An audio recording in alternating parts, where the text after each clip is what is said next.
Hey guys, tonight we're going to look at the strange, unsettling static that can sometimes break through the broadcast of a normal life.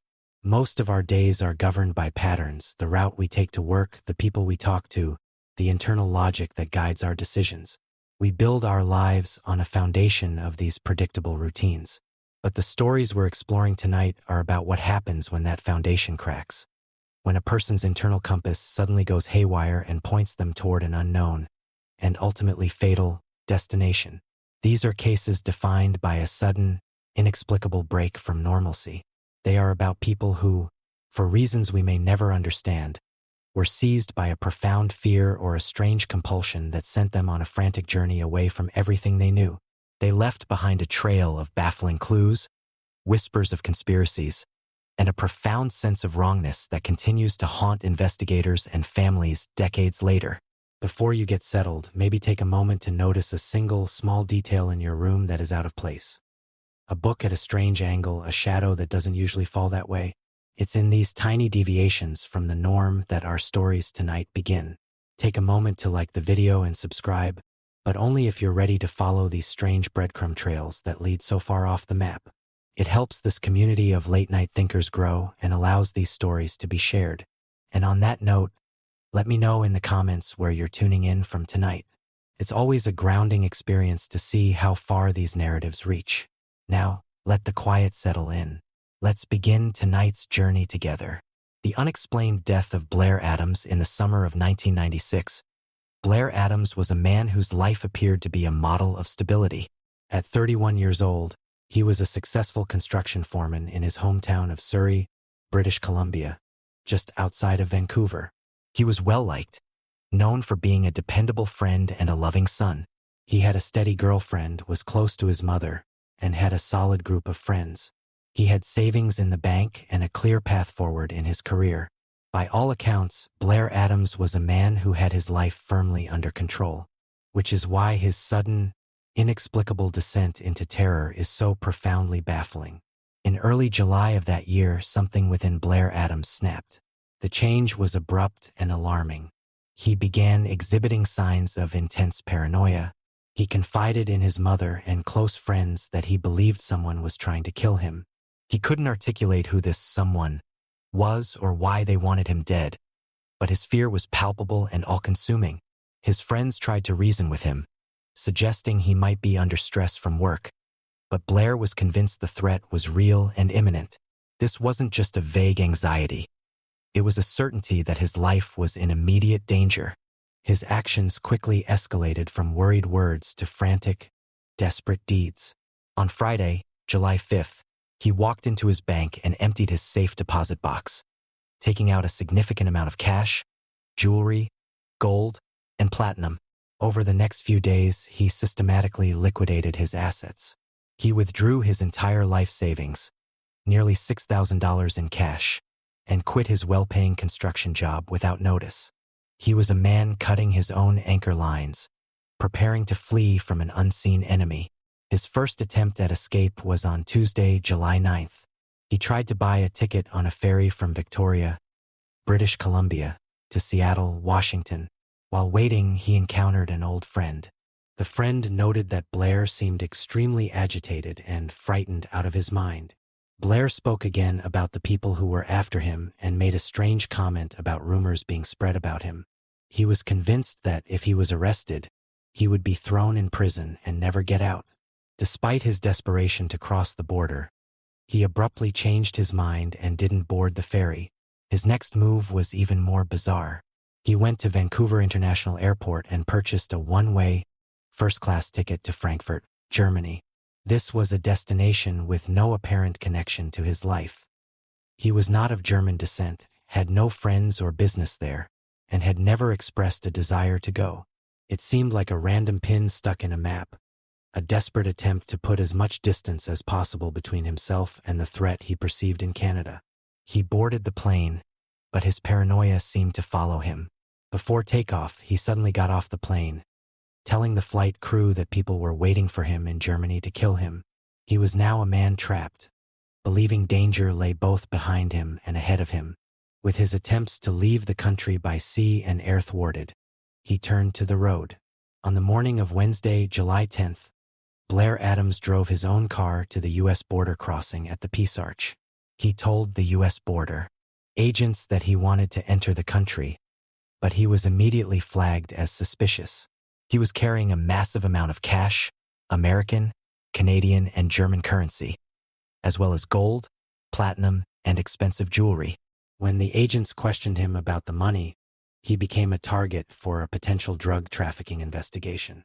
Given the large, undeclared sum of money and his agitated state, the U.S. Border Patrol denied him entry. They turned him around. Frustrated but undeterred, Blair drove back to the Vancouver airport. He left his own car in the airport parking lot and instead rented a new car, a Nissan Altima. He then drove back towards the U.S. border, this time choosing a different crossing point. For reasons that remain unclear on this second attempt, he was successful. He was allowed to enter the United States. He was finally free from Canada, but his frantic and erratic journey was far from over. He began driving south, a man on the run with a full tank of gas and a car full of valuables. He drove for hours, crossing Washington state and heading down into Oregon. His final destination, however, was not the sunny refuge of California or the bustling cities of the coast. For reasons that are completely unknown, he drove east, deep into the American interior. His journey ended, of all places, in Knoxville, Tennessee, a city more than 2,800 miles and a 40-hour drive from his home. There is no evidence that he knew anyone in Knoxville or had ever been there before. It was like Frankfurt, a seemingly random point on the map. On the evening of July 10th, after his marathon drive, Blair Adams arrived in Knoxville. His rental car, however, was having problems. He pulled into a gas station, where he told the attendant that he was having trouble with his car key. The attendant looked at the key and immediately saw the problem. It was the wrong key. The key Blair was trying to use was for a Ford, not the Nissan Altima he was driving. How he had managed to drive across the country without the correct key is a profound mystery in itself. Some have speculated he may have had the correct key but lost or misplaced it in his panicked state. Whatever the reason, he was now stranded. He tried to arrange for a tow truck, but he seemed scattered and unable to provide clear information. He flashed a large wad of cash, making the gas station attendant nervous. Blair was last seen alive at that gas station around 7:30 p.m. He was frantic, speaking of his need to get a hotel room. When he couldn't get his car started, he apparently gave up and walked away from the station, leaving the car with most of his money and valuables still inside. Behind, he wandered off on foot into the Knoxville night, a man without a car, without a plan, and seemingly without a grip on reality. The next morning, on July 11th, construction workers arrived at a new hotel that was being built just a half-mile away from the gas station where Blair was last seen. As they began their work, they made a shocking discovery. In the gravel parking lot of the construction site lay a man's body. He was surrounded by scattered Canadian, American, and German banknotes. He was wearing only a black t-shirt, gray jeans, and black socks. His shoes and his fanny pack, which contained the bulk of his cash, the gold, and the jewelry, were lying nearby. The man was Blair Adams. At first glance, it looked like a robbery gone wrong. But as police began to investigate the scene, that theory quickly evaporated. The cause of death was a single, violent blow to his stomach, which had ruptured his organs and caused a fatal internal hemorrhage. But the most baffling part of the scene was the money. While some cash was scattered around his body, thousands of dollars in cash and all of the precious metals and jewelry were still in his fanny pack, untouched. This was not a robbery. A mugger would have taken the fanny pack and run. This was something else entirely. What had happened to Blair Adams in the few dark hours between when he walked away from the gas station and when his body was found? Who had delivered the fatal blow, and for what possible reason, if not for money? The man who had been so convinced that someone was trying to kill him had met a violent end, but the circumstances of his death only deepened the mystery of his final, terrifying days. The discovery of Blair Adams's body in a Knoxville construction site plunged an already bizarre case into a state of profound and confounding mystery. The Knox County Sheriff's Office was faced with a crime scene that seemed to contradict itself at every turn. The victim was a Canadian national with no known ties to Tennessee, found half a mile from where he had abandoned a rental car filled with a fortune in cash and precious metals. He had been killed by a single powerful blow, yet the most valuable items on his person had been left untouched. This was not a robbery. It was something far stranger, an act of violence that seemed devoid of any conventional motive. The autopsy provided a clear cause of death, a violent rupture of the stomach and other internal organs, caused by a single massive blow of blunt force trauma, likely a powerful kick or a strike with a heavy object like a baseball bat. The medical examiner determined that the death would have been slow and agonizing. Curiously, the autopsy also revealed a number of smaller, secondary injuries, scratches and abrasions on his hands and body that were consistent with a struggle. And then there was another strange detail. One of his socks was on inside out. It was a minor point, but in a case with so few clues, every anomaly was scrutinized. The most perplexing aspect of the crime scene was the money. Several $100s in various currencies were scattered around Blair's body, as if they had fallen out of his pockets during a struggle. But the fanny pack, which he had been wearing, lay nearby. Inside it, police found thousands of dollars in cash, along with the gold bars, platinum, and expensive jewelry he had taken from his safe deposit box. The total value of the items left behind was well over $10,000. It was a detail that defied all logic for a robbery. Why would an attacker kill a man for his money and then leave the vast majority of it behind? This suggested that the motive was either purely personal, an act of rage, or that the killer had been scared off immediately after delivering the fatal blow. Investigators began the painstaking process of recreating Blair's final hours. They knew he had walked away from the Fairfield Inn gas station around 7:30 p.m. on the evening of July 10th. His body was found the next morning around 8 a.m. This left a 12-and-a-half-hour window in which the fatal encounter had occurred. Where had he gone? Whom had he met? The hotel construction site where he was found was just a short walk from the gas station, a dark and deserted place at night, a perfect location for an ambush. The police explored several theories. The first was that Blair, in his paranoid and agitated state, had encountered a local criminal or a group of vagrants at the construction site. Perhaps he had brandished his cash, trying to buy help or information, and the encounter had turned violent. A struggle could have ensued, resulting in the fatal blow. The killer or killers, perhaps spooked by a passing car or the sheer brutality of their own actions, might have grabbed what cash they could from his pockets and fled, leaving the fanny pack behind in their haste. This was a plausible scenario, a tragic case of being in the wrong place at the wrong time, his own erratic behavior making him a vulnerable target. A second theory was more sinister and tied back to the paranoia that had started his journey. Was Blair Adams right all along? Was he actually being followed? This theory posits that the they he was so afraid of were real. Perhaps he was involved in something back in Canada.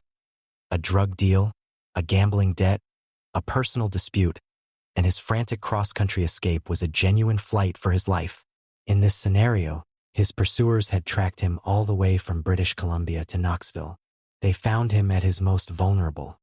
Stranded, disoriented, and on foot, they confronted him at the construction site, not to rob him, but to send a message or to settle a score.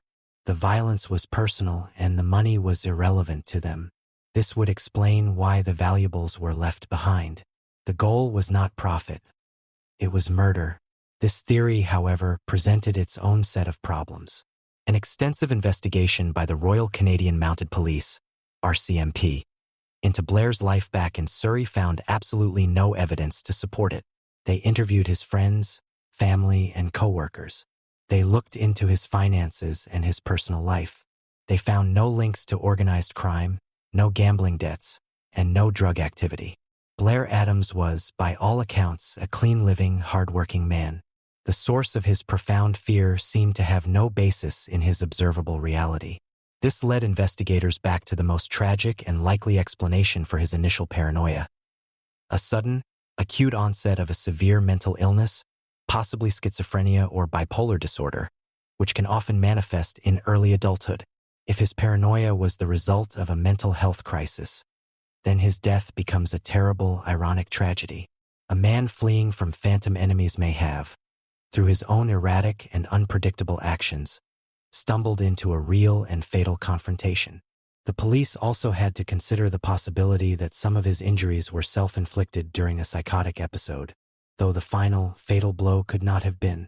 As the investigation continued, a few strange and tantalizing clues emerged. Police found a single, long strand of dark hair in Blair's clutched hand, suggesting he had grabbed at his attacker during the struggle. DNA testing was in its early stages in 1996, but the hair was preserved. In the years since, it has been tested, but it has never been matched to any individual in any criminal database. It remains a silent, genetic clue waiting for a match. Another bizarre detail was discovered in the rental car he had abandoned.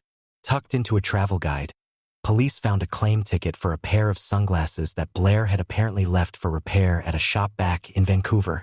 It was a mundane object, but it spoke to a man who, at least at some point, had expected to return home. A man who was not planning a permanent departure. It stood in stark contrast to his actions of quitting his job and liquidating his assets. His mind was a place of deep contradictions. The case was further complicated by the fact that Blair had a history of making impulsive decisions, though none as extreme as this final episode. His mother recalled a time years earlier when he had, on a whim, flown to see a friend in the eastern United States for a weekend without telling anyone. But this was different. This was not impulsivity. This was a sustained, week-long state of terror. He had also told friends about a strange incident at his construction site a few weeks before his death, where he believed someone had tried to tamper with his equipment. At the time, it was dismissed as a minor workplace issue, but in retrospect, it seemed to be the seed of his all-consuming paranoia. One of the most persistent questions is, why Knoxville? Of all the places in North America he could have fled to, why did he drive nonstop for 40 hours to a mid-sized city in Tennessee where he knew no one? Investigators have found no answer. His route was not direct. He seemed to wander. Some have speculated that he was simply driving with no destination in mind, and that his car trouble was the only thing that stopped him in Knoxville. Others wonder if Knoxville held some unknown significance for him, a connection so secret that no one in his life knew about it. The case of Blair Adams remains open in Knox County. It is a chilling story that lives at the intersection of mental health and true crime. The central question is whether his paranoia was the cause of his death or a tragically accurate premonition of it. Was he a man whose mind betrayed him, leading him to a random and brutal end? Or was he a man who saw a real threat that no one else could see, a threat that followed him across a continent and finally caught up to him in a dark, deserted parking lot? The image of Blair Adams, a successful and stable man, suddenly gripped by an overwhelming fear, is a deeply unsettling one. It speaks to the fragility of the human mind and the terrifying speed with which a person's reality can shatter. His frantic journey, by ferry, by plane, by car, was a desperate search for a sanctuary that he could never find. He was running from something, but whether that something was a real, physical enemy or the terrifying phantoms of his own mind is a question that died with him on that gravel lot. The killer, or killers, who delivered the final, fatal blow remain at large, their motives as mysterious as the victim's own bizarre and tragic final journey. The case is a cold, lonely testament to a man who tried to outrun a terror that may have been inescapable. The disappearance of Ray Gricker, the tragic death of Blair Adams, is a story about a journey fueled by fear, a frantic escape from a threat that may or may not have been real. But what happens when the person who vanishes is not a man on the run, but a man who dedicated his life to putting others behind bars? This is a story about the disappearance of a high-profile public official, a man who lived in the world of crime and punishment, and who one day simply drove away from his life and into a mystery that has lingered for nearly 2 decades. This is the confounding case of the missing district attorney, Ray Gricker. Bellefonte, Pennsylvania, is a small and historic town, the kind of place where the Victorian architecture and quiet streets give a sense of stability and order. It is the county seat of Center County, and for 20 years, the man at the head of its legal system was District Attorney Ray Gricker.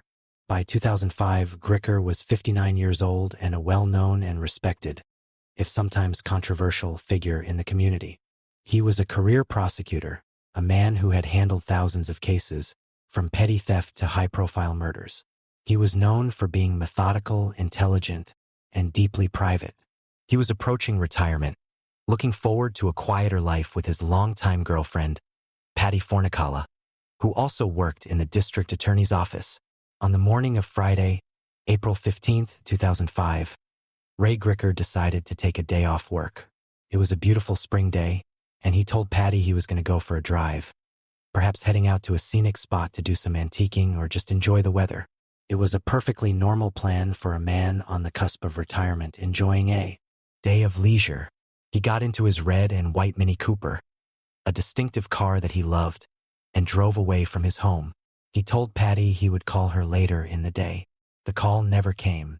When Gricker hadn't returned by that evening and wasn't answering his cell phone, Patty began to worry. This was out of character for the methodical and reliable prosecutor. She knew he was a man of routine, and this was a sharp break from it. By 11:30 p.m., her worry had escalated to serious alarm. She called the police and reported Ray Gricker missing. The disappearance of a sitting district attorney immediately triggered a massive investigation. This was not a typical missing persons case. This was a public official who had access to sensitive information and who had undoubtedly made enemies over his long career. The first and most obvious theory was that his disappearance was connected to his work. Had he been targeted for revenge by a criminal he had prosecuted? Had he been abducted to prevent him from moving forward with a sensitive case? Investigators began the monumental task of reviewing Gricker's extensive case history, searching for any threats or potential motives. The list of people who might hold a grudge against a 20-year prosecutor was, of course, enormous. They looked at everything, from resentful drug dealers to convicted murderers. One case that immediately drew scrutiny was Gricker's controversial decision, years earlier in 1998, not to prosecute former Penn State football coach Jerry Sandusky on allegations of child abuse. At the time, a young boy had made an accusation, but Gricker had declined to press charges, citing a lack of evidence. Years later, the Sandusky scandal would explode into a national nightmare, and Gricker's original decision would be heavily criticized. Some theorized that perhaps Gricker was about to be drawn back into that case, that he knew more than he had let on, and that powerful figures had arranged his disappearance to ensure his silence. Another theory centered on the still unsolved 1996 murder of a young woman named Betsy Aardsma, which had occurred in the Penn State University Library. Gricker had inherited the cold case when he became DA, and some speculated he might have been close to a breakthrough, prompting the killer to silence him. These work-related theories were all plausible and deeply concerning, suggesting that Gricker had been the victim of a professional and sinister plot. The first major break in the case came the day after he vanished. A state police officer on patrol discovered Gricker's red and white Mini Cooper parked in the lot of an antique market in the historic town of Lewisburg, about 45 miles east of Belafonte. The car was locked. Inside, police could see Gricker's cell phone lying on the console, but his wallet, keys, and his county-issued laptop were all missing. The location was puzzling. Lewisburg was a town known for its antique shops, which fit with Gricker's stated plans for the day. But the car was parked strangely, and there was no sign of the man himself. Police dogs were brought in to search the area around the car. They tracked a scent from the vehicle down to the nearby Susquehanna River, a wide and powerful body of water. The trail went cold at the river's edge, suggesting the terrifying possibility that Gricker had gone into the water, either by choice or by force. Search teams were deployed, dragging the river and scouring the banks for weeks, but they found nothing. The investigation took another strange turn when police analyzed the last known activity on Gricker's cell phone. They discovered that the last call he had made was to check his voicemail at 11:30 a.m. on the day he disappeared. The call had pinged off a cell tower near the location where his car was found, confirming he had made it to Lewisburg. But what happened after that call was a complete mystery. Then, months later, another bizarre discovery was made. In July 2005, two fishermen on the Susquehanna River, about a mile downstream from where the car was parked, found a laptop computer washed up on the riverbank. It was heavily damaged, but investigators were able to identify it as the laptop that was missing from Gricker's car. The hard drive had been removed and was missing. It was a critical piece of evidence, but it offered more questions than answers. Why would someone throw a laptop into the river but take the hard drive? It suggested that the information on the hard drive was the crucial element. Had Gricker himself thrown it in, attempting to erase a part of his life before disappearing? Or had a killer disposed of it, taking the hard drive with them because it contained incriminating evidence? The discoveries continued. In October of that year, the missing hard drive itself was found further downstream. It was severely damaged by the water, and despite the best efforts of FBI forensic experts, no data could ever be recovered from it. The trail had gone cold once again. The secrets of the hard drive lost forever to the river, with the work-related theories leading nowhere and the physical evidence offering only frustratingly incomplete clues. Investigators were forced to consider a more personal and tragic possibility: that Ray Gricker had not been the victim of foul play, but had chosen to disappear on his own. This theory was supported by some strange aspects of his personal life. Friends and family noted that he had been acting differently in the months leading up to his disappearance. He seemed more withdrawn, and he had been making plans for a retirement that seemed to be a solo venture. Even though he was in a committed relationship, he had spoken of traveling, and his girlfriend, Patty, got the impression he was planning to do it alone. This theory was bolstered by a deeply tragic event from his past. In May 1996, Ray Gricker's older brother, Roy, had also disappeared. Roy Gricker had walked out of his home in Dayton, Ohio, and was never seen again. His body was later found in the Great Miami River, and his death was ruled a suicide. The parallels were chilling. Two brothers, both intelligent and successful men, seemingly choosing to end their lives by walking away and into a river. Had Ray, facing his own private struggles, decided to follow in his brother's footsteps? Was his disappearance a meticulously planned suicide, designed to look like a mystery? This would explain why he took a day off, drove to a remote location, and disposed of his laptop. It was a deeply sad but psychologically coherent explanation for his actions. But the theory of a planned disappearance or suicide didn't sit right with everyone, especially his daughter, Laura, and his girlfriend, Patty. They insisted that Ray was not suicidal. He was looking forward to retirement. He loved his family. They believed firmly that he had met with foul play. They pointed to the fact that his car keys were never found, suggesting he wasn't the last person to drive his car. And they couldn't shake the feeling that his disappearance was inextricably linked to one of the dark secrets he had encountered during his long and complex career as a prosecutor.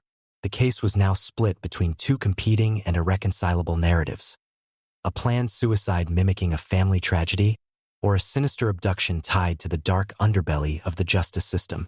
Ray Gricker was either a man who had carefully erased himself, or a man who had been erased by others. The two competing narratives in the Ray Gricker case, a meticulously planned suicide versus a sinister abduction, pulled the investigation in opposite directions, each supported by its own set of compelling, yet ultimately inconclusive, evidence. The authorities, while publicly keeping all options open, seemed to lean heavily towards the theory of suicide.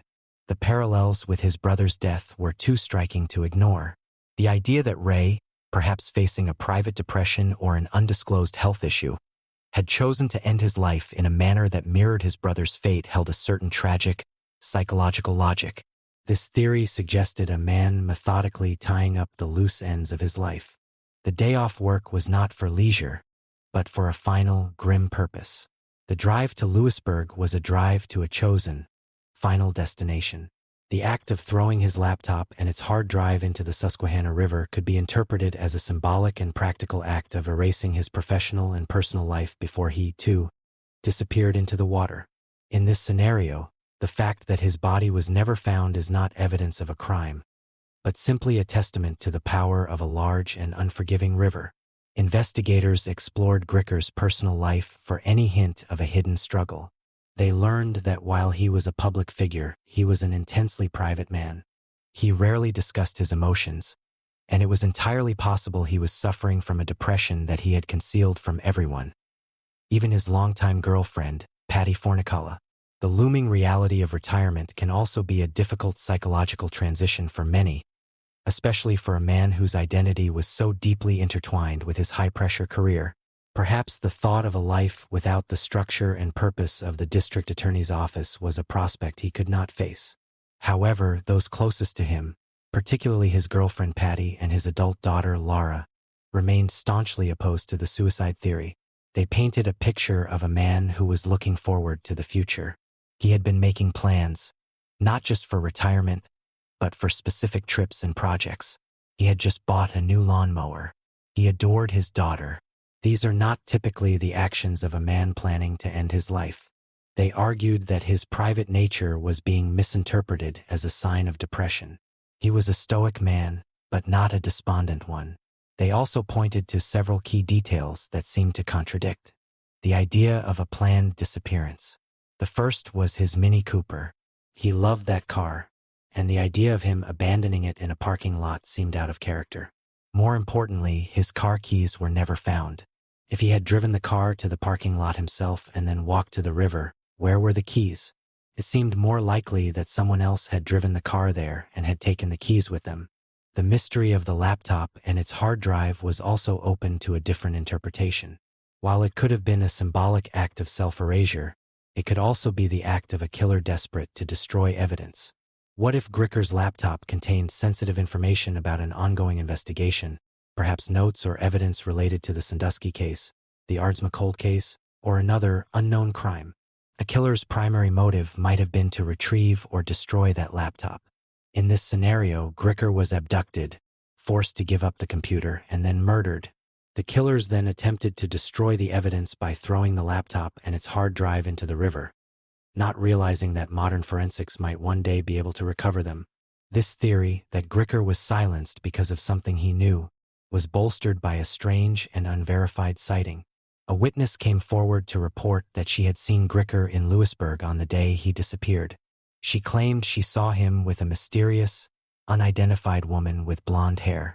This sighting was never confirmed, but it added another layer of intrigue to the case, suggesting he may have had a secret meeting planned that day, a meeting that turned deadly. The investigation took another bizarre turn in 2011, 6 years after he vanished. Laura Gricker, his daughter, received an anonymous email. The sender claimed to have a connection to a corrupt police officer and implied that they knew what had happened to her father. The email was cryptic and taunting, but it contained no verifiable information. The authorities tried to trace the source of the email, but it led to a dead end. It was likely a cruel prank from someone obsessed with the case, but for the family, it was another painful twist of the knife. Over the years, numerous searches have been conducted in and around the Susquehanna River. Sonar technology, dive teams, and cadaver dogs have all been deployed, but no trace of Ray Gricker's body has ever been found. The lack of a body is the single biggest obstacle in the case. Without it, it is impossible to definitively determine the cause and manner of death, leaving both the suicide and homicide theories in a permanent state of limbo. The case of Ray Gricker has left a lasting scar on the community of Bellefonte and the legal world of Pennsylvania. He is a man who existed in a world of secrets, both the secrets of the criminals he prosecuted and the secrets of his own intensely private life. His disappearance is a story with two equally compelling, yet mutually exclusive narratives. In one version, he is a tragic figure, a man haunted by a family history of suicide and his own hidden demons, who meticulously planned his own exit from the world, leaving behind a trail of clues designed to create confusion and spare his family the stark reality of his final choice. In the other version, he is a victim of the very world he fought against, a dedicated public servant who got too close to a dangerous truth and was permanently silenced by powerful and ruthless forces. In this narrative, his disappearance is a testament to the dark underbelly of crime and corruption that can exist even in a quiet, small town. The truth is likely locked away forever, either in the unrecoverable data of a damaged hard drive or at the bottom of a cold, dark river. Ray Gricker, the man who spent his life seeking justice and closure for the victims of crime, has, in a final tragic irony, become the subject of a case with no justice and no closure. His name was officially added to the list of victims at the Center County Crime Victims Memorial, a permanent acknowledgement of his unresolved fate. But for his family, his friends, and the investigators who have worked his case for years, he remains a ghost. A man who drove his beloved Mini Cooper out for a leisurely drive on a sunny spring day and simply never came home. The silence he left behind is absolute, a void filled only by the endless, agonizing question of whether he chose to leave the world, or if the world chose to take him. The disappearance of Brandon Swanson, the case of Ray Gricker, is a mystery defined by a man's professional life. A disappearance that could be tied to the dark secrets of the justice system or a deep, personal history of tragedy. But what happens when the person who vanishes has no such complicated history? What happens when an ordinary young man, on a routine drive home from a party, makes a single phone call for help that becomes a real-time recording of his own disappearance? This is a story about a familiar journey that took a bizarre and inexplicable turn. A case where a cell phone conversation captured the last known moments of a life before it was abruptly disconnected, leaving behind only the static of an enduring mystery. This is the confounding disappearance of Brandon Swanson. Marshall, Minnesota, in the spring of 2008, is a small college town surrounded by the vast, flat expanse of the Midwestern prairie. It's a landscape of sprawling cornfields, gravel farm roads, and meandering rivers, a place where the distances are long and the nights are profoundly dark. On the evening of May 13, 2008, 19-year-old Brandon Swanson was celebrating the end of the spring semester at Minnesota West Community and Technical College. He had just finished his final exams and was joining friends for a couple of small parties to mark the occasion. Brandon was a typical college student. He was well-liked, responsible, and close to his parents, Annette and Brian Swanson. The night was a simple, low-key celebration. He drove from his parents' home in Marshall to a friend's house in the nearby town of Lind for a small get-together. Later in the evening, he drove to another party in the town of Canby. It was a route he had driven many times before, a familiar web of country roads that he knew well. Friends who were with him that night said he had a few drinks but was by no means intoxicated or impaired. He was just a young man relaxing with friends after a long semester. Around midnight, Brandon left the party in Canby to begin the 30-mile drive back home to Marshall. This should have been a routine 45-minute journey, but somewhere along the way, on the dark and winding back roads of rural Minnesota, something went wrong. At 1:54 a.m., Brandon's parents were awakened by a phone call. It was Brandon. He told his father, Brian, that he had run his car, a green Chevrolet Lumina, off the road and was stuck in a ditch. He said he was uninjured, but that his car was hung up and he couldn't get it out. He asked his parents to come and pick him up. He told them he believed he was on a gravel road somewhere near the town of Lind. This made sense. It was on his direct route home. He assured them he was fine and asked them to hurry. Brian and Annette immediately got dressed and headed out into the night. They kept Brandon on the phone, trying to get a more precise location. Brandon told them he could see the lights of a town nearby, which he thought was Lind. He said he was going to get out of the car and start walking towards the lights, and he would flash his car lights on and off to help them spot him. His parents drove to the area he described, scanning the dark farm roads for any sign of him or his car. They flashed their own headlights, hoping he would see them, but they saw nothing. The vast, dark fields remained empty. For the next 47 minutes, Brandon Swanson and his parents were locked in a frustrating and increasingly desperate phone conversation. They drove up and down the roads around Lind, but they couldn't find him. He, in turn, couldn't see their headlights. The conversation was a confusing back and forth of, "Where are you?" and "I don't know." At one point, Brandon, growing frustrated, said, "Oh, shit," and the line went dead. Brian and Annette waited, assuming his phone battery had died. They continued to search the area, their worry growing with every passing minute. But after a while, they decided to head home, hoping that Brandon had perhaps gotten a ride from a friend or had managed to get his car out of the ditch and was already on his way. But he never arrived. By 6:30 a.m., with the sun rising and still no sign of their son, the Swansons knew something was terribly wrong. They called the police and reported him missing. They also decided to check his cell phone records, which would provide the critical, baffling clue that would change the entire nature of the search. The records showed that Brandon's final call had not pinged off a cell tower near Lind, as he had believed. Instead, it had pinged off a tower near the town of Taunton, a full 25 miles northwest of where he thought he was. He had been completely and utterly lost, disoriented in an area that should have been familiar to him. Armed with this new information, the search was immediately redirected to the area around Taunton. A Lincoln County Sheriff's deputy was dispatched to search the gravel roads in that vicinity. It didn't take long. That afternoon, the deputy found Brandon's green Chevrolet Lumina stuck in a ditch off a field approach on a gravel road, just as he had described. The car was located between the towns of Taunton and Porter. The discovery confirmed that the cell phone data was correct, but it only deepened the mystery. Why was Brandon so far off course?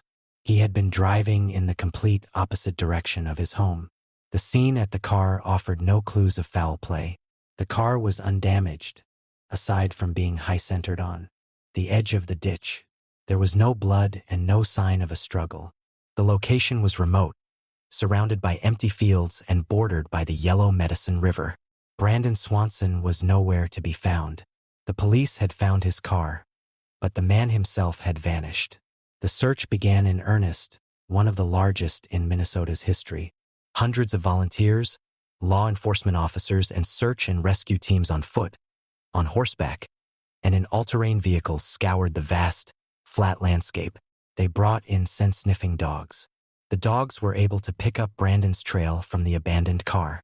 The trail followed a gravel-field road, leading away from the car and into the darkness. It wound through the empty fields, following the banks of the Yellow Medicine River for a distance. And then, at a certain point, the trail just stopped. It was as if he had simply been lifted out of the landscape. The 47-minute phone call between Brandon and his parents became the single most important piece of evidence. It was a real-time account of his last known moments. What had happened in the seconds after he exclaimed, "Oh, shit!" and the line went dead? Had he tripped and fallen into the river? This was the most plausible and tragic theory. The river was running high and fast that spring due to recent rains. A fall in the dark would have been treacherous, and the cold water would have quickly led to hypothermia. This would explain why the scent trail ended abruptly. But this theory had its own problems. The search of the river was extensive. For weeks, teams searched the water and the riverbanks for miles downstream, but they found nothing. No body, no clothing. Not a single trace of him was ever recovered from the water. And why would he have been walking along the riverbank in the first place? It wasn't the most direct route to any nearby town or farmhouse. He was walking away from the road, deeper into the dark, empty fields. The case of Brandon Swanson is a chilling mystery of disorientation and disconnection. A young man on a familiar road somehow becomes so lost that he is 25 miles off course.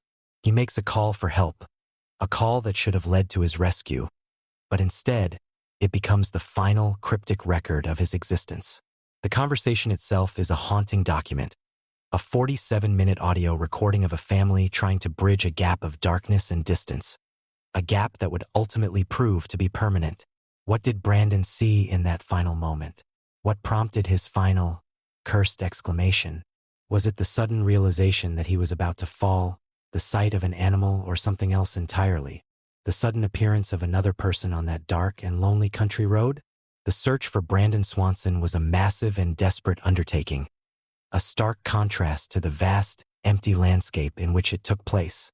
For weeks, the flatlands of rural Minnesota were alive with the determined efforts of searchers.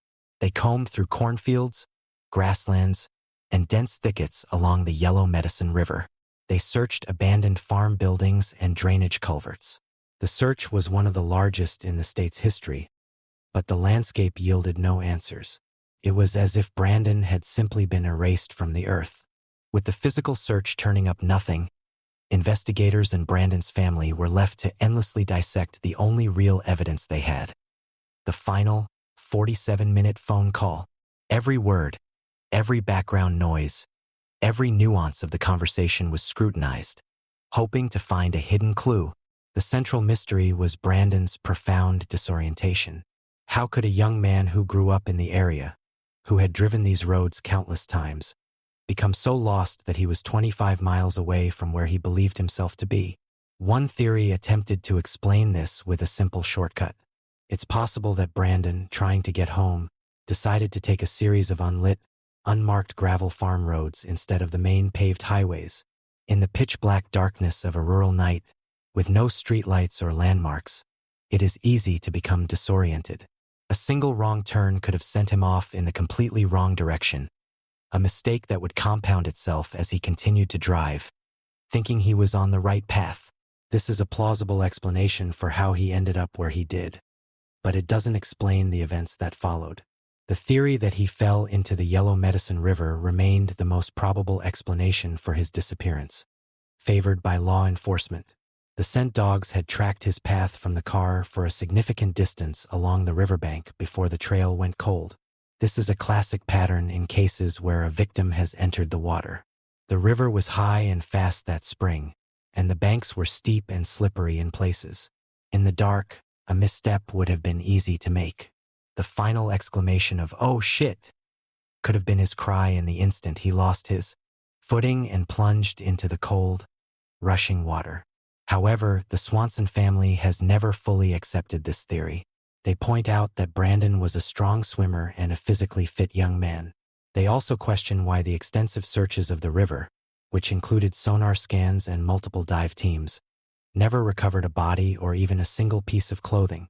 While it's possible for a body to be carried a great distance or become snagged on submerged debris, the complete lack of any trace has always been a troubling inconsistency for the family. This has led them and others to consider more sinister possibilities.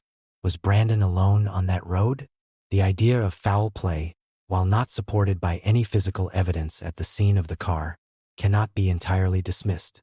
Is it possible that his car was not run off the road by accident, but was forced off by another vehicle?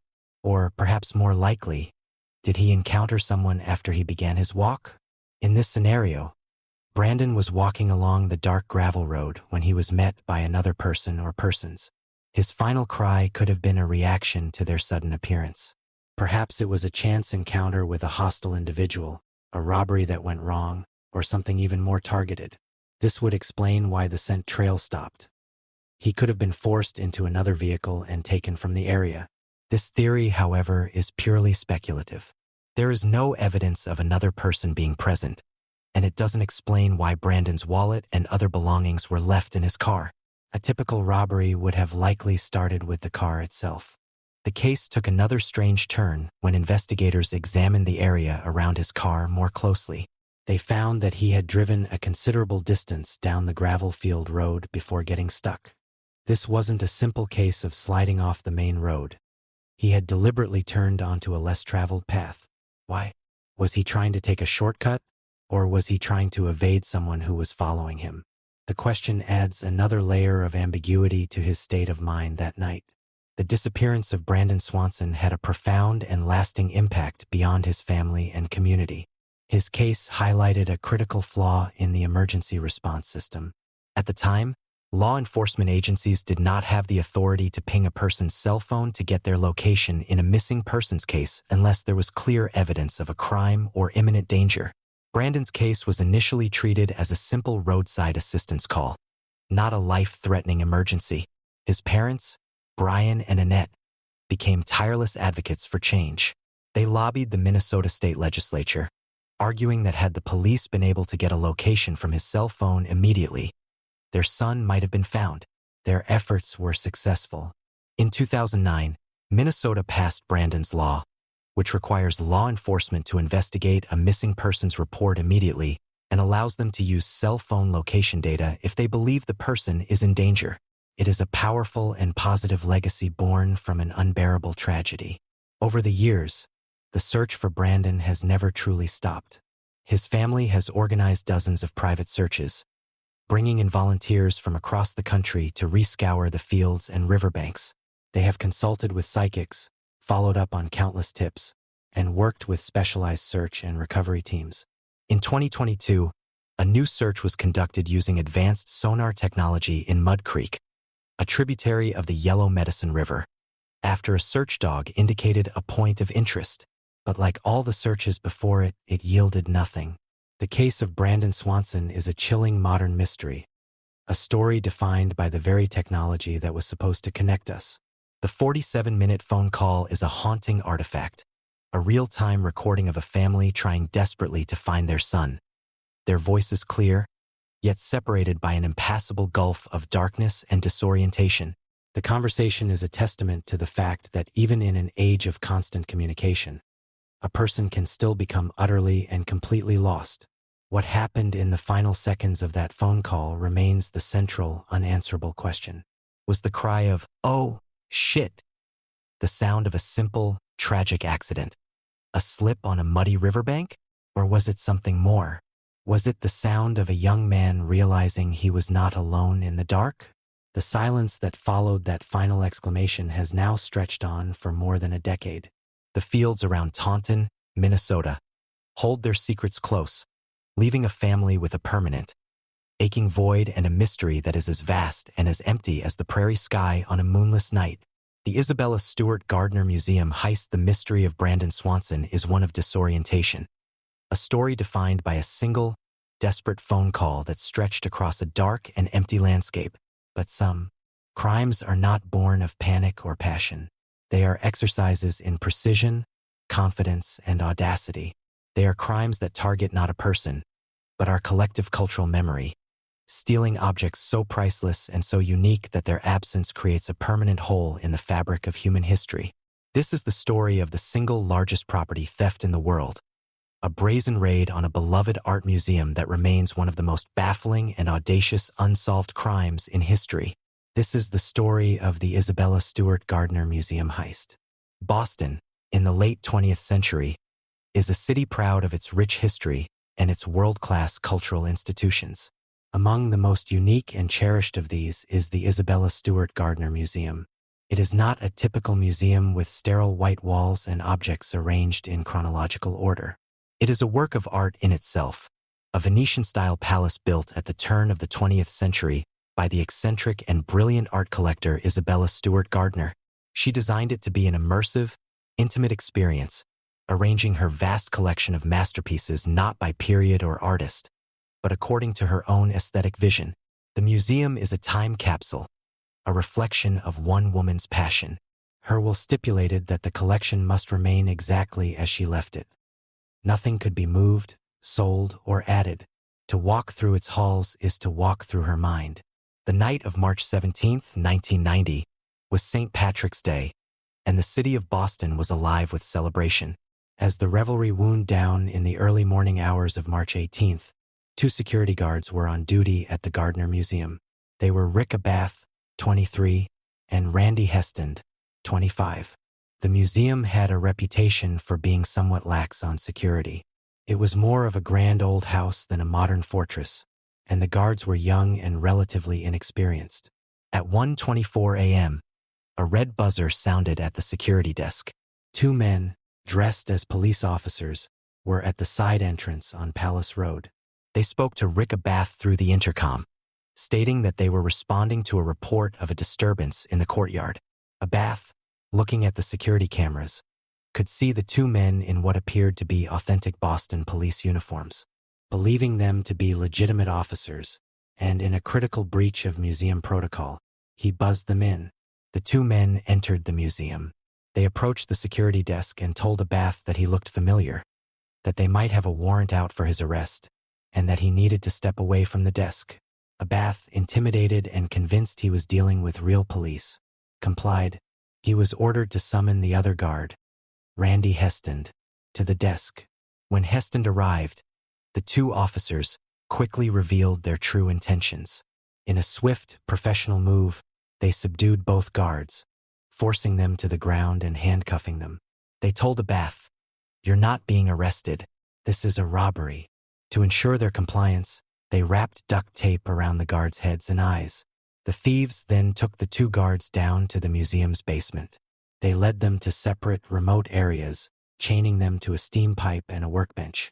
The guards were now neutralized, helpless and blindfolded in the dark, cavernous basement of the museum. The thieves had done it. They had bypassed the security system with a simple, audacious trick. They now had complete and total control of the Isabella Stewart Gardner Museum.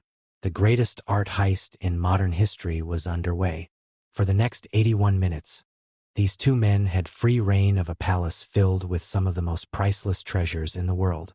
But their actions from this point on are what make the crime so deeply perplexing.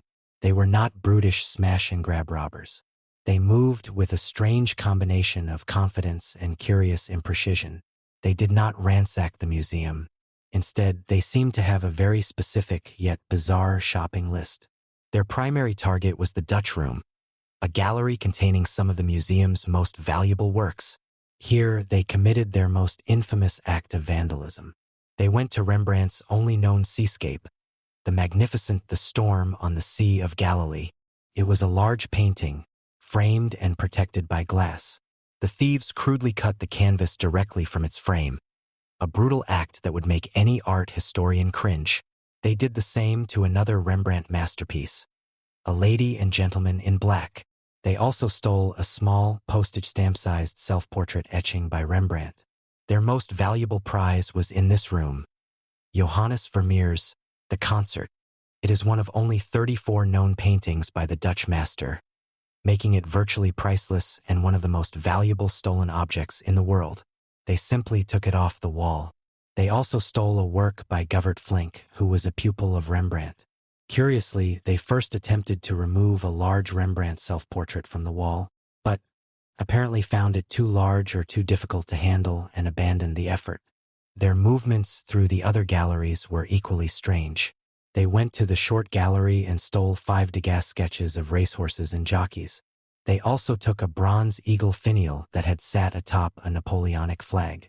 The flag itself, a far more valuable and historic object, was left behind.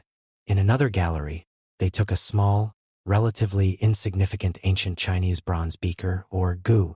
The list of what they took is almost as baffling as what they left behind. The museum's most valuable single painting, Titian's The Rape of Europa, was in a nearby room, yet it was left untouched. They ignored works by Raphael, Botticelli, and Michelangelo, masterpieces that would be the centerpiece of any other heist. Their choices seemed almost random, a mix of world-renowned masterpieces and seemingly minor decorative objects. It was a haul that was both priceless and strangely idiosyncratic. At 2:45 a.m., after 81 minutes inside the museum, the two men made their final move. They returned to the security desk, took the videotapes from the security recorders that had captured their entry, and vanished back into the Boston night. They left no fingerprints, no stray hairs, no forensic evidence of any kind. They had come as ghosts dressed as cops and had disappeared with 13 objects valued at over $500 million. The next morning, the arriving day shift guards found the museum quiet and the front desk empty. When they discovered the bound and gagged night guards in the basement, they knew something terrible had happened. They called the police. When the detectives and museum officials walked into the galleries, they were met with a scene of cultural devastation. The empty frames hanging crookedly on the walls of the Dutch Room became a symbol of the profound and violent loss. They were not just empty spaces. They were wounds, a permanent record of the masterpieces that had been ripped from their home. The greatest art heist in history had been executed with stunning success, and the largest and most complex art recovery investigation in the world was just beginning. The discovery of the empty frames at the Isabella Stewart Gardner Museum on the morning of March 18, 1990, sent a shockwave through the art world and the city of Boston. The scale of the loss was staggering. 13 works of art, collectively valued at over $500 million, had vanished. The stolen pieces included 3 Rembrandts, a Vermeer, one of the rarest and most sought-after artists in the world, a Manet, and 5 Degas sketches. The crime was not just a theft. It was a cultural evisceration. An FBI investigation was launched immediately, beginning a frustrating, decades-long hunt for the stolen masterpieces and the audacious thieves who had taken them. The investigation began with the 2 security guards, Rick Abath and Randy Heston.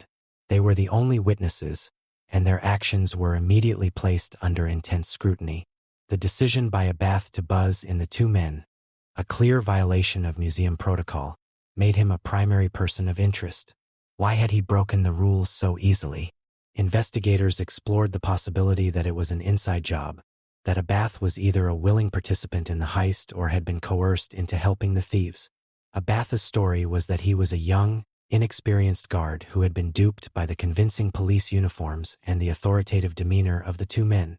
He maintained that he genuinely believed they were police officers. However, details of his personal life raised suspicion. He had a reputation as a bit of a slacker, known for sometimes showing up to work under the influence. On the night of the heist, he had reportedly hosted a party at the museum just hours before the thieves arrived. Another major security breach. Polygraph tests administered to Abath were inconclusive.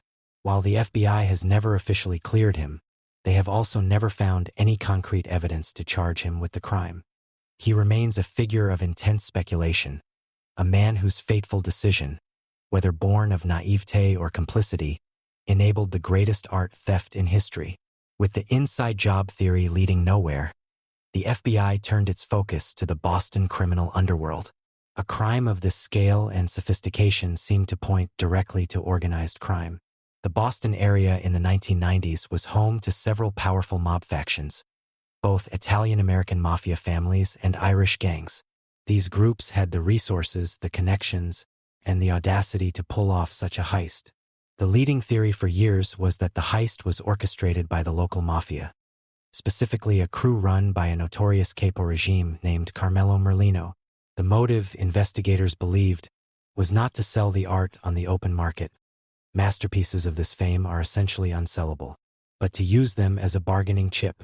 The idea was that the mob could hold the priceless artworks as a sort of get-out-of-jail-free card, something to be traded back to the authorities in exchange for leniency for one of their high-ranking members who might be facing a long prison sentence.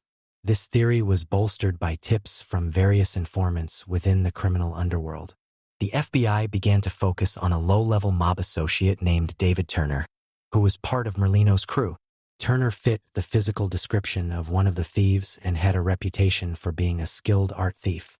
In the late 1990s, the FBI, in a complex sting operation, attempted to get Merlino and his crew to lead them to the stolen art. They arrested them on unrelated robbery charges, hoping that the pressure of a long prison sentence would force them to use the Gardner paintings as their bargaining chip. Merlino reportedly bragged to an informant that he knew where the art was and could get it back for the right price. However, just as a deal seemed to be taking shape, Merlino died in prison. The trail to the art, if he ever truly had it, died with him. Another prominent suspect was a notorious Boston art thief and antiques dealer named Miles J.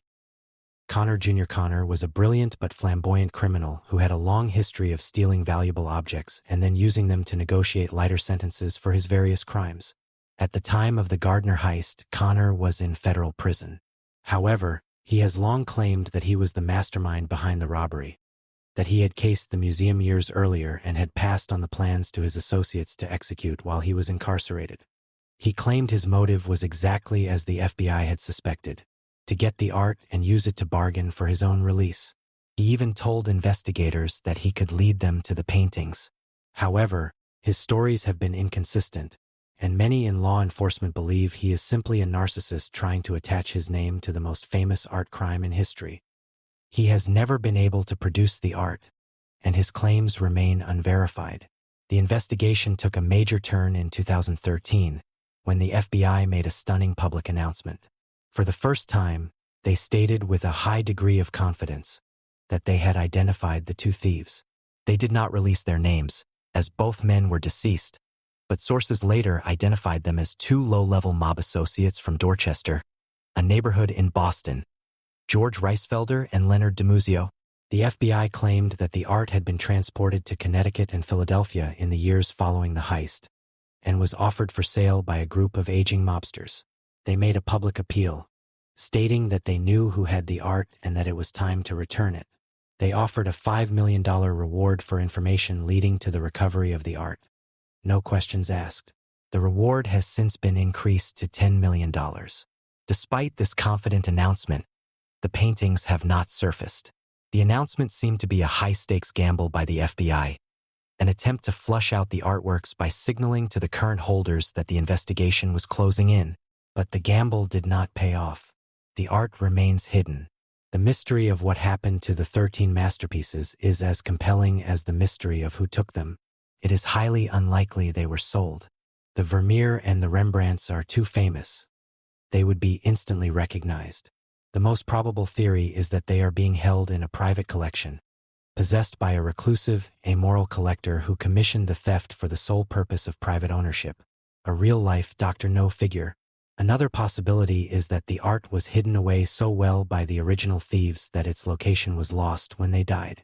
In this tragic scenario, the priceless canvases could be slowly decaying in a damp basement or a storage locker somewhere, their owners unaware of the cultural treasure they possess. The worst-case scenario is that the art, being too hot to handle, was simply destroyed to eliminate the evidence. The Isabella Stewart Gardner Museum has never given up hope. In accordance with Isabella's will, the empty frames from which the masterpieces were cut still hang on the gallery walls. They are not just placeholders. They are a profound statement of loss and a promise of return. They are ghostly voids that serve as a constant, poignant reminder of what was taken. They represent the museum's unwavering belief that one day, the paintings will be brought home and restored to their rightful place. The Gardner heist is more than just a story of a brilliant crime. It is a story about the fragility of our cultural heritage and the arrogance of those who would claim it for themselves. The thieves did not just steal paint and canvas. They stole a piece of our shared history. The empty frames are a testament to their crime, a permanent scar on the face of the art world. For over 30 years, the world's most valuable missing objects have remained at large, their whereabouts a secret held by a handful of aging criminals, or perhaps lost to time itself. The $10 million reward remains unclaimed, waiting for the one person who can finally lead the world back to its lost masterpieces and close the book on the most audacious art heist in history. The hijacking of Flight 305, the Gardner heist, is a story of a crime defined by its aftermath. The lingering, ghostly presence of empty frames and the decades-long hunt for priceless art. But some of the most captivating crimes are those defined not by what was left behind, but by the astonishing audacity of the act itself. This is a story that unfolds not in a quiet museum, but at 30,000 feet, in the pressurized cabin of a commercial airliner. It's a story about a man who, for a few brief hours, held the attention of the entire nation. A man who committed a perfect crime and then simply stepped out of the world, disappearing into the cold, dark sky. This is the legendary, cinematic, and completely unsolved case of the man who called himself Dan Cooper. The day before Thanksgiving, 1971, was one of the busiest travel days of the year. Airports across the United States were bustling with people heading home for the holiday. At Portland International Airport in Oregon, the scene was one of routine, controlled chaos. Among the throng of travelers was a man who walked up to the ticket counter for Northwest Orient Airlines. He was in his mid-40s, dressed neatly in a dark business suit, a white-collared shirt, and a black tie secured with a mother-of-pearl tie clip. He looked like any other businessman on his way to a meeting. He carried a black attaché case. He paid in cash for a one-way ticket on Flight 305, a short, 30-minute hop to Seattle, Washington. The name he gave was Dan Cooper. He boarded the Boeing 727 aircraft and took his seat, 18C, in the rear of the plane. The flight was only about a third full, with 36 passengers and 6 crew members. He ordered a bourbon and soda, lit a cigarette, and calmly waited for takeoff. The flight departed on schedule at 2:50 p.m. To everyone on board, it was just another routine flight, another name on a passenger manifest. No one could have known that this quiet, unassuming man in the business suit was about to become an American folk hero and the subject of one of the FBI's longest and most frustrating manhunts. Shortly after the plane was airborne, as it climbed over the rugged landscape of the Pacific Northwest, Cooper made his move. He calmly flagged down a young flight attendant named Florence Schaffner. He handed her a folded piece of paper. Schaffner, accustomed to business travelers passing along their phone numbers, simply smiled and slipped the note, unread, into her purse. Cooper leaned closer. "Miss," he said politely but firmly, "you'd better look at that note. I have a bomb." Florence Schaffner's blood ran cold. She retrieved the note from her purse and unfolded it. The message, written in neat, all-capital letters with a felt-tip pen, was chillingly direct. It confirmed that he had a bomb in his briefcase and that he wanted her to sit with him. She did as she was told, taking the seat next to him. He was calm, almost serene. He quietly asked her to look inside his attaché case. She glanced down and saw a terrifying sight. A mass of red-colored sticks, wires, and a large cylindrical battery. It looked exactly like a powerful, sophisticated bomb. Cooper then stated his demands clearly and precisely. He wanted $200,000 in negotiable American currency, equivalent to over $1.5 million today. He specified that the money should be in unmarked $20 bills. He also demanded 4 parachutes, 2 primary back chutes and 2 reserve chest chutes, and he wanted a fuel truck standing by in Seattle to refuel the plane upon their arrival. He was not panicked or agitated. He was in complete control, a man who had clearly thought through every detail of his plan. Schaffner went to the cockpit and relayed the demands to the pilot, Captain William Scott. The captain immediately contacted Air Traffic Control in Seattle, who in turn alerted the FBI and the president of Northwest Orient Airlines. The airline president, not wanting to risk the lives of the passengers, made the immediate decision to cooperate fully with the hijackers' demands. The passengers on the plane remained completely unaware of the drama unfolding. They were told that their arrival in Seattle would be delayed due to a minor mechanical issue requiring them to circle the airport. For the next 2 hours, Flight 305 circled Puget Sound as authorities on the ground scrambled to assemble Cooper's demands. The FBI managed to gather the $200,000 from several Seattle area banks.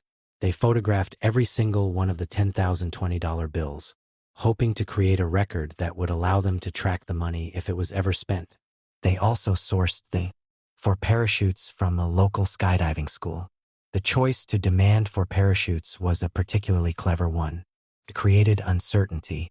Was he planning to take a hostage with him? Did he have an accomplice on board? By demanding 4, he made it impossible for the authorities to sabotage the parachutes, as they wouldn't know which one he or a potential hostage would be using. During the long holding pattern, Cooper remained remarkably calm and courteous. He ordered a second bourbon and soda and insisted on paying for it. He engaged in polite conversation with the flight attendants, who later described him as a gentleman who was never cruel or nasty. He seemed familiar with the terrain below, at one point correctly identifying the city of Tacoma as they flew over it. He was a paradox. A polite, considerate man who was simultaneously threatening to blow a plane out of the sky. At 5:39 p.m., the plane finally landed at Seattle-Tacoma International Airport. The hijackers' demands had been met. The plane was directed to a remote, brightly lit section of the tarmac, away from the main terminals. A single airline employee approached the plane with a knapsack full of the cash and the 4 parachutes. The items were handed over through one of the galley doors. Once Cooper had his money and his parachutes, he kept his end of the bargain. He allowed all 36 passengers and 2 of the flight attendants, including Florence Schaffner, to deplane. They walked off the aircraft, completely unaware that they had just been participants in a high-stakes hijacking. But Cooper was not finished. He kept the pilot, co-pilot, flight engineer, and 1 flight attendant on board. He then outlined the second phase of his audacious plan. He instructed the pilot to take off again and fly towards Mexico City. He was very specific about the flight parameters. The plane was to fly at a low altitude of 10,000 feet, at a slow airspeed of just under 200 knots. The landing gear was to remain down, and the wing flaps were to be set at 15 degrees.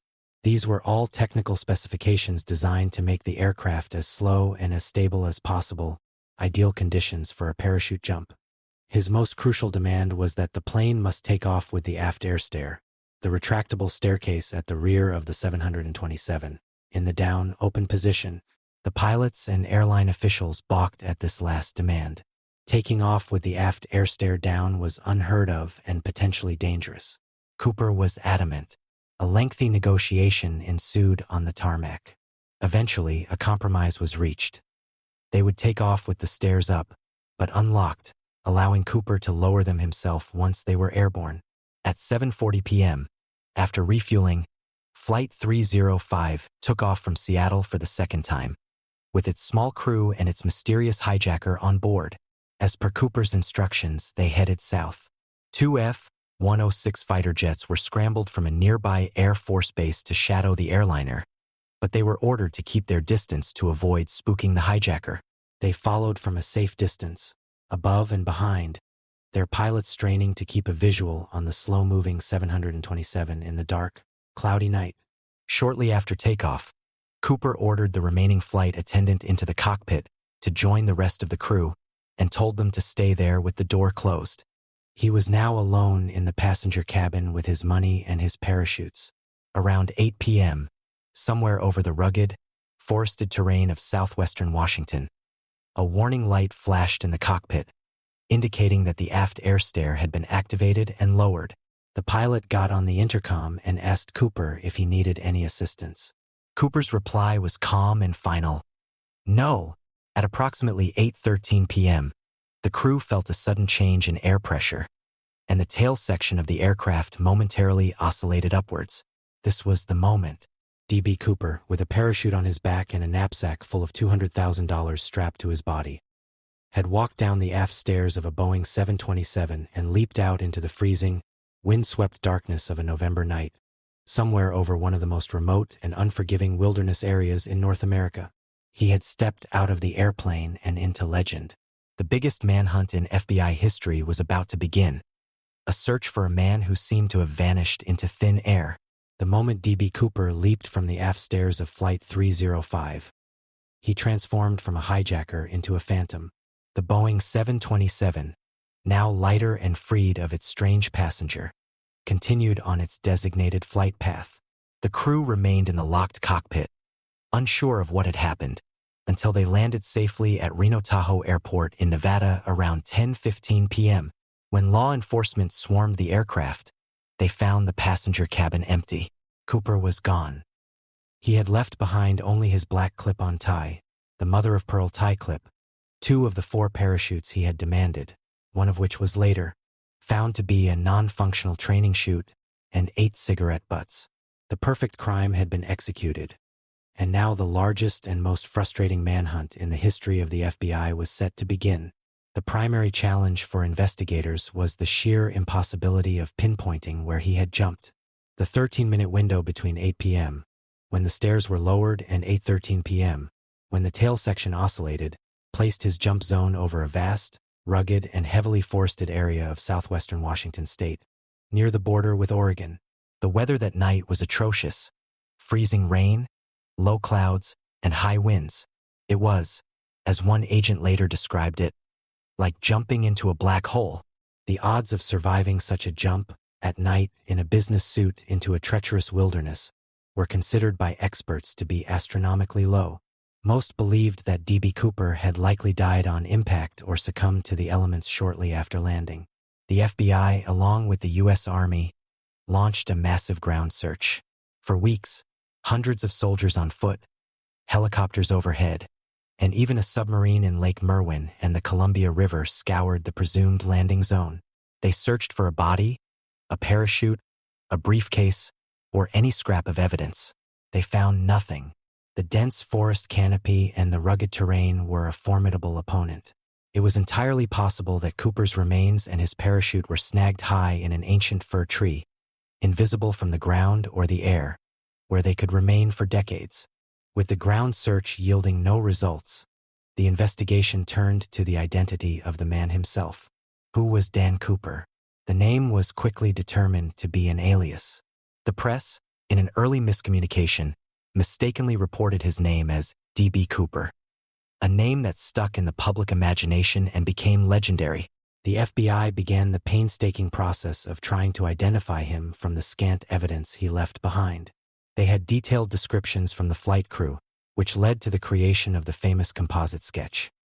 A man in his mid-40s with dark hair, brown eyes, and olive-toned skin. The sketch was plastered in post offices and public buildings across the country. The most promising physical evidence was the black clip-on tie. For decades, it sat in an evidence locker. But in 2001, with the advent of advanced forensic science, the FBI re-examined it for DNA. They were able to extract a partial DNA profile from the tie. This was a potential breakthrough. However, the profile has never been matched to any individual in any criminal database. The tie also contained trace elements of rare earth metals, such as pure titanium and cerium, which suggested that Cooper may have worked in a very specific industrial field, perhaps as a chemist, a metallurgist, or an engineer at a high-tech aerospace company like Boeing, which was based in Seattle. This detail fit the profile of a man who displayed a calm, technical knowledge of the aircraft he was hijacking. The FBI investigated thousands of potential suspects over the years. They looked at known criminals, disgruntled veterans with paratrooper training, and anyone who seemed to fit the profile. One of the most prominent suspects was a man named Richard McCoy Jr., a Vietnam veteran and a skydiving enthusiast. In 1972, just 5 months after the Cooper hijacking, McCoy committed a nearly identical crime. He hijacked a United Airlines flight, demanded $500,000 and 4 parachutes, and jumped out of the back of a Boeing 727 over Utah. The similarities were so striking that many believed he had to be D.B. Cooper. McCoy was caught, convicted, and later killed in a shootout with the FBI after a prison escape. However, the FBI officially ruled him out as a suspect in the Cooper case. McCoy did not match the physical description provided by the flight attendants, and his family maintained he was at home in Utah for Thanksgiving dinner on the night of the original hijacking. Another compelling suspect was a man named Dwayne Weber, a World War II veteran with a long criminal record. On his deathbed in 1995, he confessed to his wife, "I am Dan Cooper." His wife later recalled that he had suffered a recurring nightmare in which he was leaving his fingerprints on the aft stairs. After his death, she found evidence that he had used the alias John C. Collins, the name of another early suspect in the case. The FBI took the claim seriously and compared Weber's DNA to the partial profile from the tie, but it was not a match. For nearly a decade, the case remained completely cold. A perfect mystery with no body, no suspect, and none of the stolen money ever surfacing. Then, in February 1980, a discovery was made that reignited the case and provided the only piece of concrete evidence ever found outside the airplane. An 8-year-old boy named Brian Ingram was on vacation with his family, digging a fire pit on a sandy bank of the Columbia River, about 20 miles southwest of the presumed jump zone. As he was digging, he unearthed 3 rotting bundles of cash. They were $20 bills. When his family turned the money over to the FBI, a check of the serial numbers confirmed the unbelievable. It was part of the ransom money given to D.B. Cooper. The discovery of the $5,800 was a bombshell, but it only deepened the mystery. The bundles were still held together by rubber bands, suggesting they had not been scattered in the air but had been deposited in the river as a single unit. How did the money get there? Did Cooper land in or near the river and lose part of his loot? Or did the money wash down from a tributary years after he had died in the wilderness? Hydrologists studied the river currents and concluded that the money had likely been washed downstream and deposited on the sandbar where it was found. This suggested that Cooper's body and the rest of the money could be lying at the bottom of the Columbia River or one of its tributaries. Despite extensive new searches of the area, nothing else was ever found. The D.B. Cooper case has become an enduring piece of American folklore, a modern legend that celebrates the idea of the lone anti-hero who beats the system. He has been the subject of songs, books, and movies. The town of Ariel, Washington, near the center of the search area, holds an annual Cooper Day festival. The fascination with the case lies in its perfect ambiguity. Because he was never found, people are free to project their own fantasies onto him. Was he a master criminal, a disillusioned veteran, a man with a grudge, or just an ordinary person who decided to do something extraordinary? In 2016, after 45 years of active investigation, the FBI officially closed the D.B. Cooper case. They concluded that they had exhausted all credible leads and that the resources could be better used on other cases. They maintain that the most likely outcome is that Cooper did not survive the jump.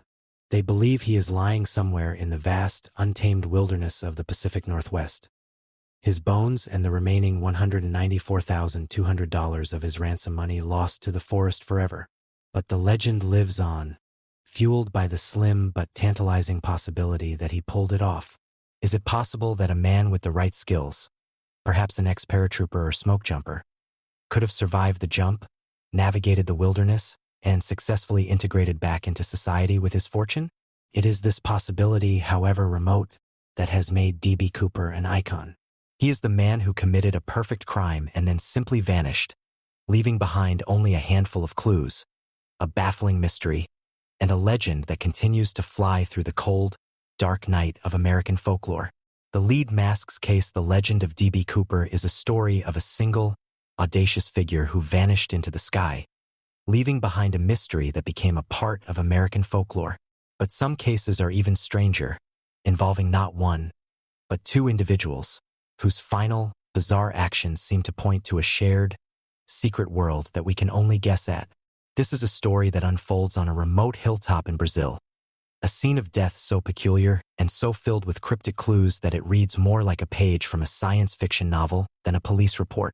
This is the baffling and deeply unsettling mystery of the Lead Masks case. The story takes place in August of 1966, near the city of Niterói, across the bay from Rio de Janeiro, Brazil. The central figures are two men, Manuel Pereira de Cruz and Miguel José Viana. Both were in their early 30s and worked as electronics technicians in the nearby city of Campos dos Goitacazes. They were described as quiet, hard-working family men, with a shared and intense interest in science, electronics, and, more secretly, the growing field of ufology and spiritualism.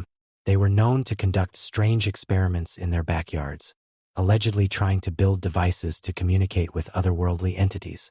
They were, by all accounts, inseparable friends caught up in a shared, esoteric quest. On the afternoon of August 17, 1966, Manuel and Miguel told their families they were leaving on a short trip. They said they needed to travel to Sao Paulo to buy some electronic components for their work, as well as a car. This was a plausible explanation, and their families thought nothing of it. They left with a small amount of cash, and that was the last time their families would see them alive. The two men did not go to Sao Paulo. Instead, they boarded a bus to Niterói. When they arrived, they went to a local electronics store, but they didn't buy any complex components. They purchased a roll of waterproof fabric, the kind used for raincoats. After that, they stopped at a local bar. The waitress there would later remember them clearly. They ordered a bottle of water, and she noted that they seemed nervous and were constantly checking the time, as if they were waiting for a specific, important appointment. After drinking the water, they left the bar, taking the receipt with them. This small, mundane piece of paper would later become a crucial clue. What happened over the next 2 days is a complete mystery. The men seemed to have vanished. Then, on the afternoon of Saturday, August 20th, a young boy was flying a kite on a remote and sparsely vegetated hill known as Morro do Vintum, Vintum Hill, which overlooked the city. As he was chasing his kite, he stumbled upon a horrific and deeply bizarre scene. Lying side by side in a small, cleared patch of brush were the bodies of two men. They were dressed in identical, formal business suits and the waterproof raincoats they had just purchased.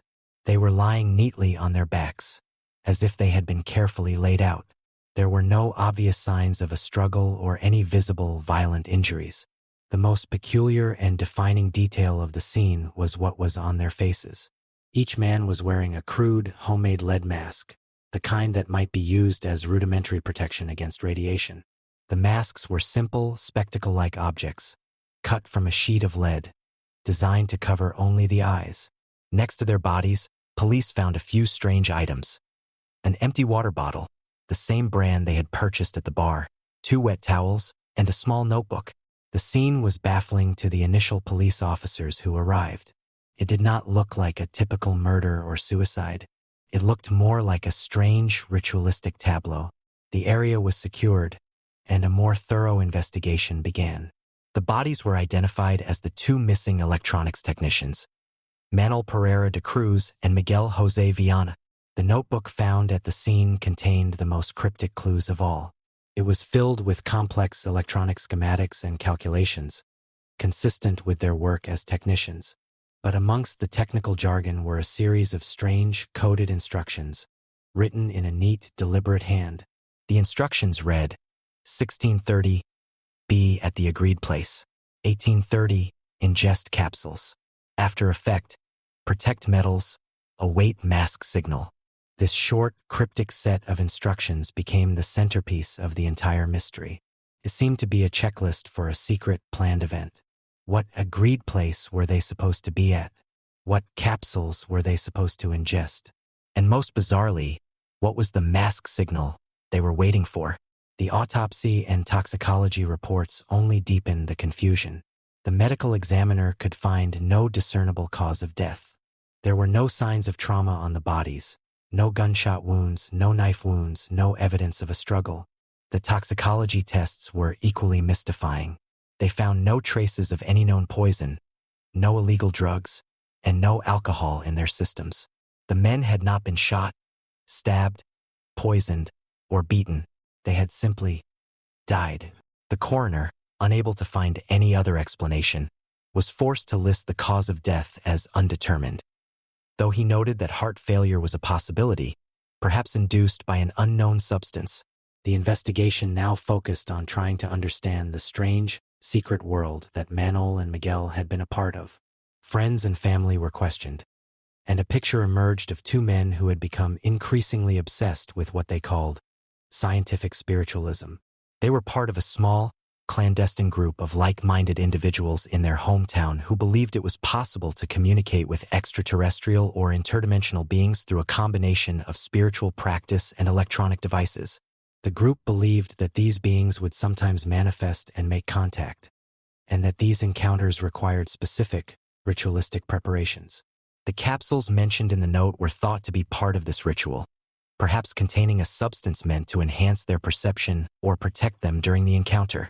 The lead masks were believed to be a necessary form of protection against the intense energy or radiation that might be emitted during such a close encounter. This led to the primary theory that Manol and Miguel had gone to Morro do Vintum to participate in one of these secret contact rituals. They had followed their checklist, ingested the capsules, and laid down to await the mask signal, a sign from the beings they were trying to contact. In this scenario, the capsules they took were not a poison in the conventional sense, but they proved to be fatal. Perhaps they had a severe, unexpected allergic reaction, or the substance induced a simultaneous catastrophic heart attack in both men. This would explain the lack of a struggle and the neat positioning of the bodies. They had simply laid down, taken their medicine, and died peacefully while waiting for a spaceship that never arrived. This theory, while it fit the strange circumstances, was built on a foundation of pure speculation. What was in the capsules, and who had provided them? The investigation led police to other members of their scientific spiritualist group. One member admitted that the group did conduct such experiments and that they believed a major cosmic event was imminent. He claimed that Manol and Miguel had become convinced that they were on the verge of a major breakthrough, a direct contact with a higher intelligence. But he denied any knowledge of the specific plan for that night on Morro do Vintum. The case of the lead masks is a haunting journey into the world of fringe beliefs and the powerful, sometimes dangerous, allure of the unknown. It is a story of two men whose shared obsession led them to a remote hilltop for a final, fatal experiment. But was their death a tragic accident, the result of a self-administered, deadly concoction? Or was there another, more sinister explanation? The complete lack of evidence for any known cause of death left the door open for other, darker theories, including the possibility that they were not alone on that hill, and that the beings they had gone to meet were far more terrestrial and far more dangerous than they could have ever imagined. The theory that Manuel Pereira de Cruz and Miguel Jose Viana were the accidental victims of their own esoteric ritual became the most widely accepted explanation for the bizarre scene on Morro do Vintum. It painted a picture of two men so consumed by their quest for otherworldly contact that they willingly ingested an unknown and ultimately fatal substance. This narrative, while strange, provided a self-contained explanation for the neatness of the scene, the lack of a struggle, and the cryptic notes. However, several nagging inconsistencies and strange witness reports prevented the case from being so easily closed, suggesting that the two men may not have been alone on that hill. One of the most significant challenges to the accidental death theory was the simple fact that no trace of any capsules or their contents was ever found. If they had ingested a poison, even an exotic one, it seemed likely that some residue would be detectable. The complete lack of any toxicological evidence was a profound sticking point. While it's possible they took a substance so obscure that it was undetectable by the forensic science of 1966, it's also possible that they were never poisoned at all, and that the cause of death was something else entirely. This led to a more sinister theory, that Manol and Miguel were murdered. In this scenario, the elaborate ritualistic scene was not of their own making, but was staged by a killer or killers to deliberately mislead the police. Perhaps they were lured to the remote hilltop under the pretense of a spiritualist meeting, only to be met by someone with a deadly intent.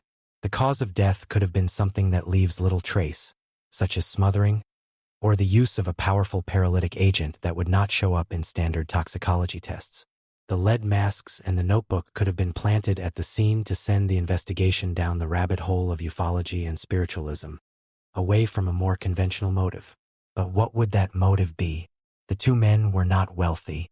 They were robbed of the small amount of cash they were carrying, but it was hardly enough to be a motive for a double homicide. This led investigators back to their professional lives as electronics technicians. Was it possible that they were involved in something more than just repairing radios? Some have speculated that they may have been involved in smuggling sensitive electronic components or technology, and that their trip to Niteroi was not for a spiritual rendezvous, but for a black market deal that went horribly wrong. In this version of events, their interest in ufology was merely a hobby, a red herring that their killers cleverly exploited to stage the crime scene. This theory was bolstered by several witness reports from the days surrounding the men's deaths. A local security guard reported seeing a strange, orange-glowing, egg-shaped object hovering over Morro do Vintum on the night the men are believed to have died. This report was seized upon by ufologists as proof of a genuine extraterrestrial encounter, but to police it could have been something more mundane, perhaps a helicopter or other aircraft associated with a third party. Even more compelling was the testimony of a woman who lived near the hill. She claimed that on the afternoon of August 17th, the day Manol and Miguel arrived in Niteroi, she saw a light-colored Jeep-like vehicle drive up the hill. She said she saw two men who matched the description of the victims get out of the vehicle, along with a third, blonde-haired man. This was a crucial sighting, as it suggested they were not alone. If a third person was with them, it completely changes the dynamic of the case. Who was this blonde man, and what was his role in the events that followed? He has never been identified. The mystery deepened further when investigators spoke again with the family and friends of the deceased. A relative of Miguel Viana revealed a strange detail. Months before his death, Miguel had been involved in a dangerous experiment in his backyard. He and another friend from their spiritualist group had built a device designed to create a powerful explosion, allegedly as part of a ritual. The device malfunctioned and exploded violently, but thankfully, no one was seriously injured. This incident shows that the group was involved in genuinely dangerous activities, lending credence to the idea that their final experiment could have been equally, if not fatally, reckless. Years after the initial investigation, a French journalist named Jacques Vallée, known for his work in ufology, conducted his own inquiry into the case. He uncovered another strange detail. He found a report that a week after the bodies were discovered, another set of lead masks, similar to the ones found on the victims, was discovered at a different location in Niteroi. This suggested that perhaps other members of the group had been planning or had conducted similar rituals, or that the masks were part of a larger, ongoing series of experiments. Despite these tantalizing leads, the blonde man, the strange object in the sky, the history of dangerous experiments, the case has never been officially solved. The deaths of Manuel Pereira de Cruz and Miguel José Viana remain classified as undetermined. The files are filled with speculation, but no hard evidence. The lead masks case has become a classic of high strangeness, a story that sits uncomfortably at the crossroads of science, pseudoscience, and criminal investigation. It is a perfect enigma because every theory, no matter how logical or how outlandish, leaves critical questions unanswered. If it was an accidental death from a self-administered poison, what was the poison, and why was no trace of it ever found? If they were murdered and the scene was staged, What was the motive for such a bizarre and elaborate crime? And how was it committed without leaving a single trace of violence? And if it was a genuine encounter with an otherworldly force, as their notes seem to suggest, what is the nature of a force that would leave two men dead in identical suits, wearing crude lead masks on a lonely hilltop? The case serves as a cautionary tale about the power of belief. Manuel and Miguel were driven by a powerful desire to connect with something beyond the veil of normal human experience. They were searching for a higher truth. Whether they found it, or whether they were simply victims of their own dangerous delusions or the cruelty of other men, is a question that died with them. The image of the two men, lying side by side in their formal suits, their eyes covered by lead, waiting for a signal that never came, is one of the most haunting and indelible images in the history of the unexplained. It is a silent, surreal monument to a mystery that began with a coded note and ended in a profound and eternal silence.